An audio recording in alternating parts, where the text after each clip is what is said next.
Hey there! So, let's talk about a common problem that you might encounter while working with PyTorch tensors.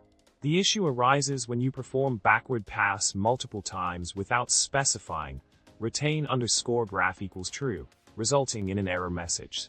This error occurs because the backward pass attempts to access saved tensors that have already been freed after the first pass, causing the runtime error to be raised.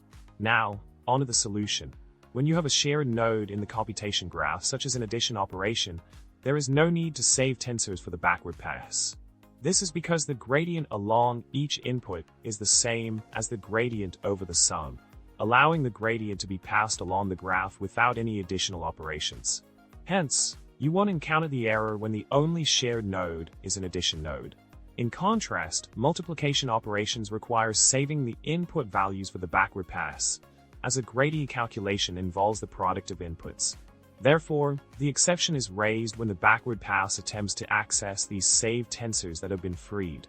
By understanding this distinction, you can avoid the error and ensure a smooth execution of your PyTorch code.